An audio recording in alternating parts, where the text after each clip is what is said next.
Hello everyone, welcome back to TechGems. In today's video, I will show you how to turn on Gemini on your Android phone.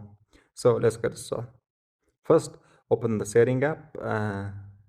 In here, just scroll down and find Google. Tap on it.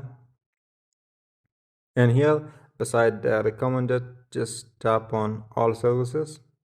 And here, scroll down and find search, assistant, and voice. Tap on it. And here, just choose Google Assistant.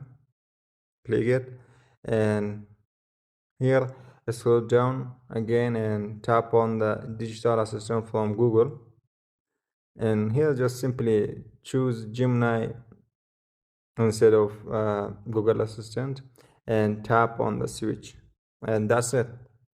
If you found this video helpful, don't forget to leave a like and subscribe to this channel for more easy tech tutorials. Thanks for watching, and I will see you in the next video.